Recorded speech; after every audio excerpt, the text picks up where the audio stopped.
Kyle Dubas is the guy. He is the new president of hockey operations. He is the one who's going to pick the next GM. He is the one who's going to serve as the interim while a lot of the critical decisions get made. Good morning to you.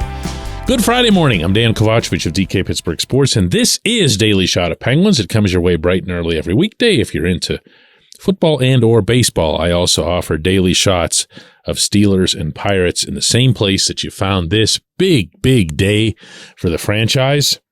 I don't say big day as in awesome, way to go, great. I'm saying big as in momentous.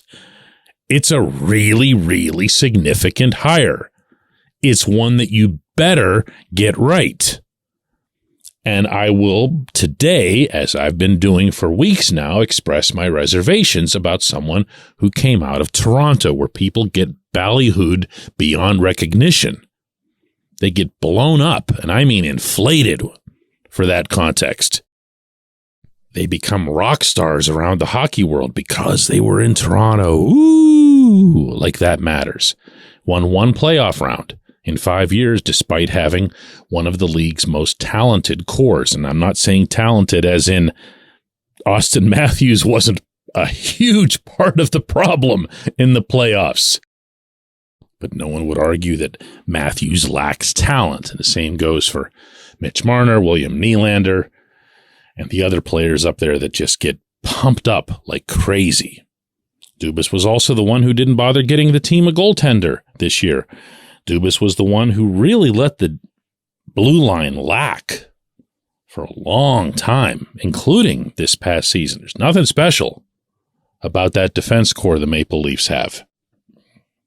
On the more positive side, he was the guy who, for better or worse, won the John Tavares sweepstakes. He was the guy who outsmarted everybody, I thought, at the NHL trade deadline in picking up Ryan O'Reilly, who really should have been acquired by Ron Hextall and Brian Burke. And if that had happened, they might still have their jobs. But let's be thankful for small blessings along the way, right? My favorite thing about the Dubas press conference, all 25 minutes of it yesterday, well, I have two of them. One is that Fenway Sports Group was represented by actually several people who needed to buy plane tickets to come here. That was Dave Beeston sitting on one side of Dubas, and that was Tom Werner sitting on the other, and even John Henry was there. He wasn't up on the dais, but he was in the room. Welcome to Pittsburgh, guys. You'll love it. Stick around. Wait, they're gone already? And the other part I liked was that Dubas expressed a clear and unfiltered recognition of the issues that he's going to have to face, like immediately. Talked about the cap setting, talked about the number of no movement clauses, was asked about these as well, but didn't exactly dance around them with his answers. Talked about the roster. And here's some of that. Sully and I have had a very brief discussion on this. I think, obviously, the top end of the forward group I think is very good. I think you look throughout the league, and to have that group that's there and whatever formation you want to place it on that night is going to be good. You know, you have Jake Gensel and Crosby on one, you've got Malkin centering another. Wherever you want to put the other pieces around, you're going to have a good group there. Do we need another piece at that level to really put us over the top? And what's that going to, the team does have a very good opportunity with the salary cap this summer as well. And there's about $20 million in space. So do we need a spot? Do we need a piece there to supplement?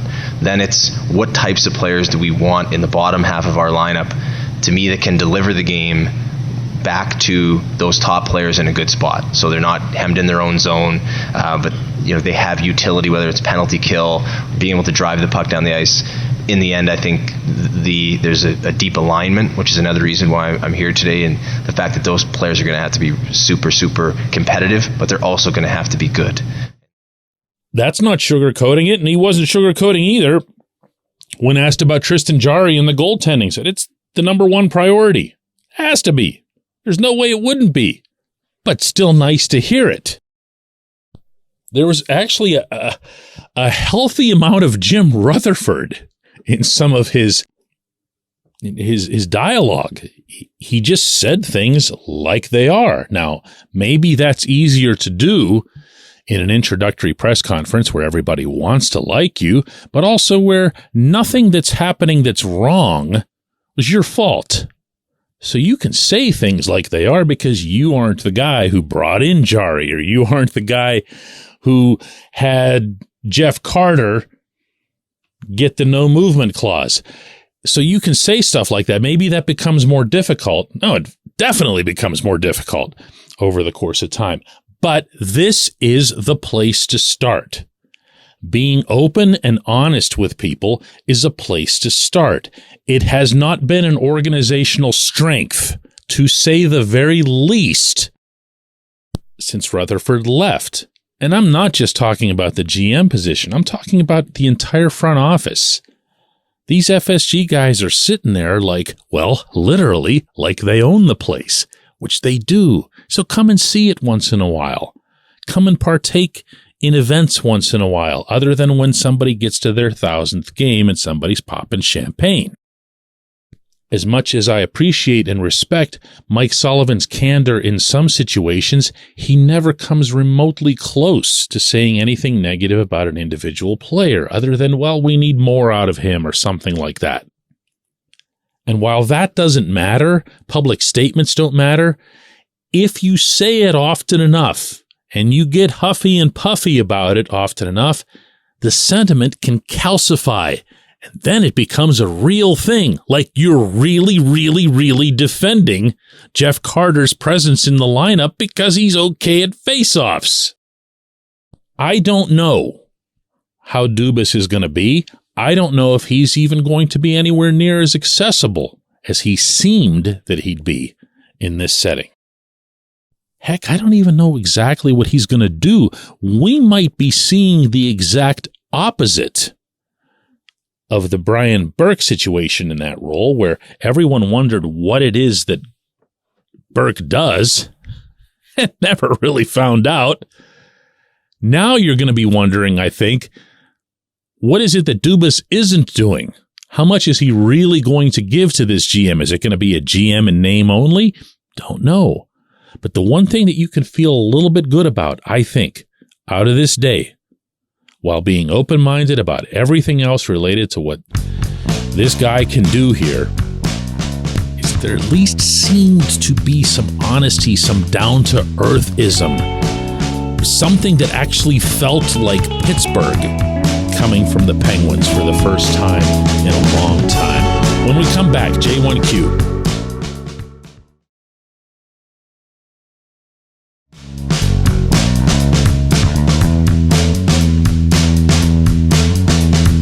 Today's J1Q comes from Brian, who asks, with the hiring of Kyle Dubas as president of hockey operations, GM vacancy still to be filled and Mike Sullivan retained as head coach, in your opinion, can we expect a dynamic change in how the front office operates, or will it be familiar to past configurations of the Penguins brass? I am personally suspecting that this offseason could be more interesting than the past regular season was. I'm not sure what would move you to say that last thing, Brian. I mean, when you don't have cap space, there's only so much you can do.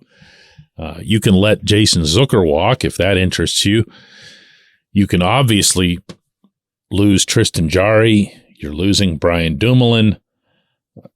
So there's money there, but not all that much. And you're going to have to replace Zucker with someone who is Zucker-like to fit in on the top six, unless you're moving Drew O'Connor up there. Here's what I've got for you. This morning at 10, Mike Sullivan is going to be meeting with reporters remotely, pandemic style. I have no idea why.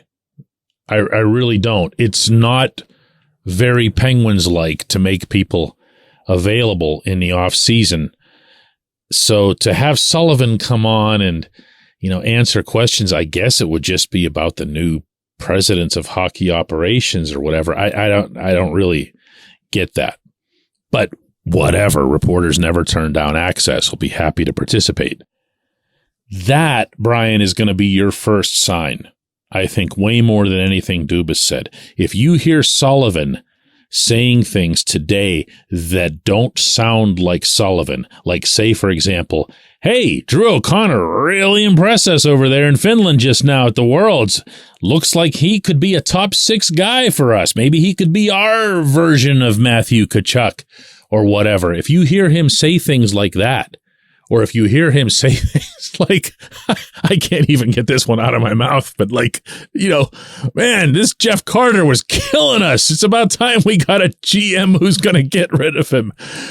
But no, more along the lines of, hey, we all recognize that we need to do things differently than we have in the past. Maybe I can be more flexible when it comes to systems. Maybe I can be more patient when it comes to younger players. I can give Valtteri Puustinen the real chance that he's deserved. I'm sorry, I can't even get this out seriously because he's not going to do that. He's not wired that way.